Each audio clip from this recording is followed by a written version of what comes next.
सुप्रभातम। सर्वेभ्यो नमो नमः। मैं गणेश हेगड़े आपके संस्कृत शिक्षक हूँ और आज हम 6th क्लास के प्रथमः पाठः शब्द परिचयः पढ़ेंगे। और बच्चों, आप 6th क्लास में नए नए प्रवेश कर रहे हो। 6th क्लास में संस्कृत एक नया सब्जेक्ट है आपके लिए, तो इसलिए आपके लिए मैं बेसिक संस्कृत जो वीडियोस है उसके लिंक डिस्क्रिप्शन बॉक्स में शेयर कर रहा हूँ। वो भी लर्न कीजिए, उसके साथ साथ ये भी पढ़िएगा, आपको तुरंत समझ में आ जाएगा। बस संस्कृत में ये जानना जरूरी है, पुल्लिंग, स्त्रीलिंग और नपुंसकलिंग शब्द शब्द से जाना जाता है, न तो उनको देख के। जैसे पुरुष है तो वो पुल्लिंग है, स्त्री है तो स्त्रीलिंग है, और वस्तु है तो नपुंसकलिंग है, ऐसा नहीं कह सकते। लेकिन शब्दों को देखकर, एक जैसे वृक्षः, पेड़ के लिए हम संस्कृत में वृक्षः कहते हैं। वृक्षः शब्द पुल्लिंग है संस्कृत में। लेखनी, पेन के लिए लेखनी कहते हैं। लेखनी इकारांत स्त्रीलिंग शब्द है, तो ये स्त्रीलिंग शब्द है। तो इसको कैसे समझना पड़ेगा हमें? तो हमें शब्दों को देखकर, पढ़कर, सुनकर, उसको लर्न करके, याद करके, तो हमें ये पुल्लिंग है, स्त्रीलिंग है, नपुंसकलिंग है, ये हमें जानना पड़ेगा। तो इसके लिए मैं आपको सहायता करता हूँ और आप भी अच्छे तरीके से पढ़ेंगे। देखिए, यहाँ प्रथमः पाठः शब्द परिचयः 1 दिए हैं। शब्द परिचय 1 का मतलब है ये पुल्लिंग शब्द है। सारे यहाँ जो दिए गए हैं वो सारे पुल्लिंग शब्द है। एक और चीज जानना पड़ेगा, आपको समझना पड़ेगा कि संस्कृत में 3 वचन है। देखिए बच्चों, हिंदी में एक वचन और बहुवचन है, और इंग्लिश में सिंगुलर और प्लूरल है। मतलब एक कंटेंट है तो एक वचन, दो या दो से ज्यादा कंटेंट है तो द्विवचन या तो प्लूरल कहा जाता है। लेकिन संस्कृत में 3 वचन है, एकवचनम, द्विवचनम, बहुवचनम। एकवचनम का मतलब है एक कंटेंट, द्विवचनम का मतलब है 2 कंटेंट, और बहुवचन का मतलब है 3 या 3 से ज्यादा कंटेंट। इसलिए संस्कृत में 3 वचन है और 7 विभक्तियां भी है। प्रथमा विभक्ति, द्वितीय विभक्ति, जो कारक कहा जाता है।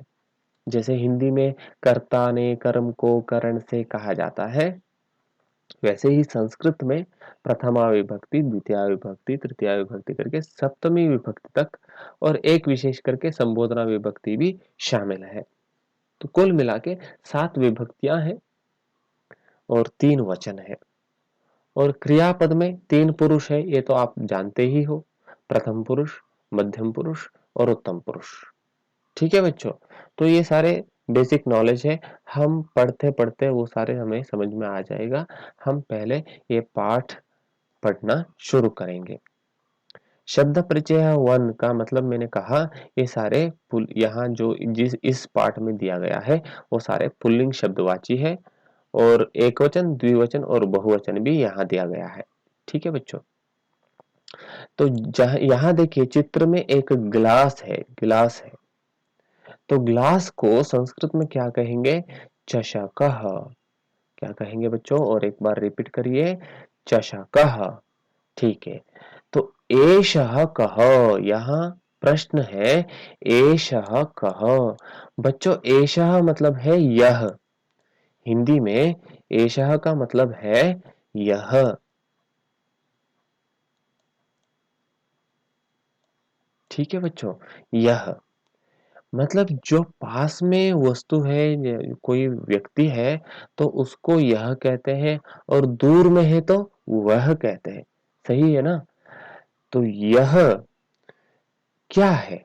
यह प्रश्न है, कह का मतलब क्या है, यह क्या है? एषः चषकः, यह चषक है, यह गिलास है। किम एषः बृहत्, क्या ये बड़ा है। बृहत का मतलब क्या है बच्चों? बड़ा। क्या ये बड़ा है? नहीं, न। एषः लघुः, ये छोटा है, यह छोटा है। ठीक है बच्चों, समझ में आ गया? एषः कः, यह क्या है? एषः चषकः, यह गिलास है। किम एषः बृहत्, क्या ये बड़ा है? न एषः लघुः, नहीं ये छोटा है। और अगला पैराग्राफ देखिए, यहाँ एक दर्जी है, टेलर। तो यहाँ प्रश्न पूछा गया, सह कह, जो दूर में है ना, यहां से दूर है, बहुत दूर है, तो यहां कहा गया है सह। सह का मतलब है वह। क्या है बच्चों? वह। वह कौन है? सह कहा, वह कौन है? सह शौचिकः, सह शौचिकः, वह टेलर है, वह दर्जी है। देखिए शौचिकः का मतलब क्या होगा? दर्जी। Yes, Taylor. शौचिकः किम करोति, शौचिक क्या कर रहा है? शौचिक क्या कर रहा है बच्चों? किम सह खेलति, क्या वह खेल रहा है? यहाँ मशीन के, सिलाई मशीन के सामने बैठ के वो खेल रहा है क्या? नहीं, बल्कि क्या कर रहा है बच्चों? सही, न, नहीं, सह वस्त्रम सीव्यति, कपड़े की सिलाई कर रहा है। सह वह वस्त्रम सीव्यति, कपड़े सिल रहा है। ठीक है बच्चों, समझ में आ गया? दो पैराग्राफ जो है वो एक वचन का है, एक एक कंटेंट है। देखिए बच्चों, गिलास भी एक है और सवचिक भी एक है, तो ये एक वचन कहा जाता है इसको। जिसके सामने जैसे देखिए एषः, अह आता है, चषकः, लघुः, जो शौचिकः, ये सारे एक वचन के नामपद है, एक वचन वाला शब्द है। और यहाँ देखिए बच्चों, दो पैराग्राफ में, अगले दो पैराग्राफ में दो दो कंटेंट है। यहाँ दो कुत्ते हैं और यहाँ दो बैल हैं, तो इसलिए यहाँ द्विवचन है। क्या वचन है? द्विवचन है। देखो बच्चों, एतौ कौ, यहाँ प्रश्न है। देखिए यहाँ एक वचन में एषः शब्द उपयोग किया गया था। एषः शब्द का मतलब है यह, मतलब एक। ठीक है, तो यहाँ एतौ दिया है, जो पास में है वो एषः कहते हैं एक वचन में, द्विवचन में एतौ कहते हैं। एतौ का मतलब है ये दोनों। एतौ का मतलब क्या है बच्चों? ये दोनों। कौ का मतलब कौन है? ये दोनों कौन है? एतौ शुनकौ स्तः, एतौ शुनकौ स्तः, ये दोनों दो कुत्ते हैं, ये दोनों कुत्ते हैं। है ना बच्चों? देखिए बच्चों, यहाँ यदि एक ही कुत्ता होता तो क्या कहते? एषः कः, ऐसा प्रश्न पूछते, और एषः शुनकः, ऐसा उत्तर भी होता। लेकिन यहाँ ऐसा नहीं है, दो कुत्ते हैं, तो इसलिए एतौ द्विवचन में दिया गया है। एतौ शुनकौ स्तः। किम एतौ गर्जतः, क्या ये गर्ज रहे हैं? बच्चों, कौन सा प्राणी गर्जता है? आपको पता है ना? सिंहः, सिंह, सिंहः, संस्कृत में सिंहः कहते हैं। सिंह जो गर्जता है, शेर गर्जता है ना? तो लेकिन कुत्ते तो भौंकते हैं। ठीक है ना, तो इसका आंसर भी यहाँ दिया गया है। एतौ उच्चैः बुक्कतः, उच्चैः मतलब ऊंची आवाज से, लाउडली, ऊंचे आवाज से क्या कर रहे हैं बच्चों? बुक्कतः, भौंक रहे हैं। ठीक है बच्चों, आगे अगला प्रश्न है, तौ कौ। बच्चों यहाँ देखिए, दूर में है, यदि दूर में है तो एक वचन में क्या कहा जाता था?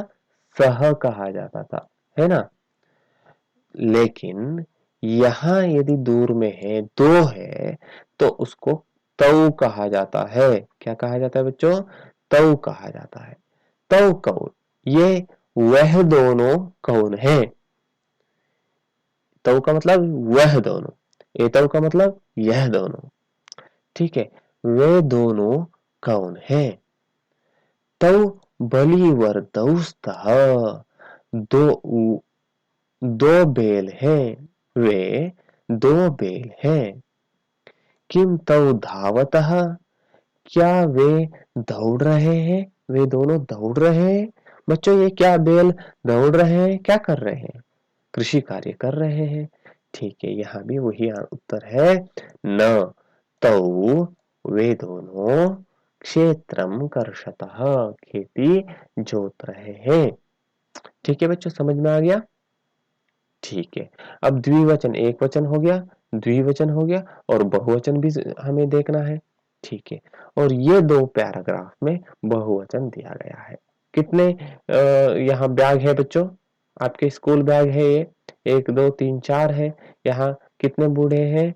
ये 3 बूढ़े हैं। मतलब 3 या 3 से ज्यादा कंटेंट है तो उसको बहुवचन कहा जाता है संस्कृत में।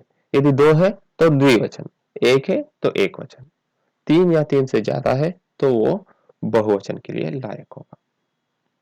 ठीक है, तो यहाँ क्या प्रश्न पूछेंगे? देखिए, मैं एक बार और आपको यहाँ समझाता हूं। यदि पास में एक है तो एषः, दूर में एक है तो सः, यदि पास में दो है तो एतौ, एषः, एतौ। ये सिंगुलर है, ये द्विवचन है, ये एक वचन है, ये द्विवचन है। और यहाँ भी सह एक वचन है, तौ एक द्विवचन है। ठीक है, तो लेकिन यहाँ बहुवचन है। यदि पास में है तो बहुवचन में क्या कहेंगे? एते कहेंगे। एक है तो एषः, दो है तो एतौ, बहुत है तो एते। एते के, ये सारे क्या है? ये सभी क्या है? ये सभी क्या है बच्चों? ये सारे स्यूताः सन्ति, एते स्यूताः सन्ति। ये सारे बैग हैं, थैले हैं। ठीक है, किम एते हरितवर्णाः, क्या ये सारे हरे हरा रंग के हैं, हरे हैं? नहीं, एते नीलवर्णाः सन्ति, ये सारे नीला रंग के हैं। ठीक है बच्चों, समझ में आ गया? यस। अभी है, दूर में है 3 बूढ़े, तो दूर में है तो क्या कहेंगे? एक है तो सह, दो है तो तौ, और बहुत है तो ते। क्या कहेंगे? ते। ये सारे बहुवचन हैं, तो इसको बहुवचन कहलाता है, कहलाते हैं।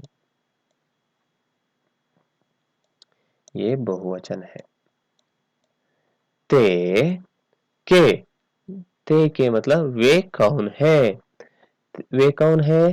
ते वृद्धाः सन्ति, वो बूढ़े हैं। किम ते गायन्ति, क्या वे गाना गा रहे हैं? नहीं, क्या कर रहे हैं बच्चों? हंस रहे हैं। ठीक है, नहीं, ते हसन्ति, वे हंस रहे हैं। समझ में आ गया बच्चों? बहुत इजी है, आप समझते जाइए, लर्न करते जाइए। और एक बार और वीडियो यदि समझ में नहीं आया तो वीडियो देखिए, क्वेश्चन पूछ सकते हैं। मैं आपके कोई भी प्रॉब्लम हो, कोई भी दिक्कत हो तो उसको सॉल्व करूंगा। ठीक है, शब्दार्थ भी यहाँ दिया गया है। कोई कठिन शब्द है आपको समझ में नहीं आ रहा है तो यहाँ शब्दार्थ में आप पढ़ सकते हैं। चषकः गिलास, बृहत बड़ा, शौचिकः दर्जी, खेलती खेलता है, सीव्यति सिलाई करता है, शुनकौ दो कुत्ते। दो एक ही कुत्ता है तो शुनकः होगा बच्चों, शुनकः एक कुत्ता, शुनकौ दो कुत्ते, शुनकाः बहुत कुत्ते। गर्जतः गरजते हैं, उच्चैः जोर से, लाउडली। एतौ ये दोनों, बुक्कतः भोंकते हैं, बलिवर्दौ दो बैल, धावतः दौड़ते हैं, कर्षतः जोतते हैं, जोत रहे हैं, वृद्धाः बूढ़े, गायन्ति गाते हैं, गायन करते हैं, हसन्ति हंसते हैं, स्यूताः थैले, हरितवर्णाः हरे रंग के, नीलवर्णाः नीले रंग के। तो ये शब्दार्थ है। आप एक बार अच्छे से पढ़िए। आप एनसीईआरटी से आप किताब भी डाउनलोड कर सकते हो बच्चों, आराम से पढ़ सकते हो। अभ्यास हम अगले भाग में पढ़ेंगे, ठीक है बच्चों। अगले भाग में हम अभ्यास को लेकर आपके सामने में मौजूद रहूंगा। तब तक मेरा नमस्कार, धन्यवाद।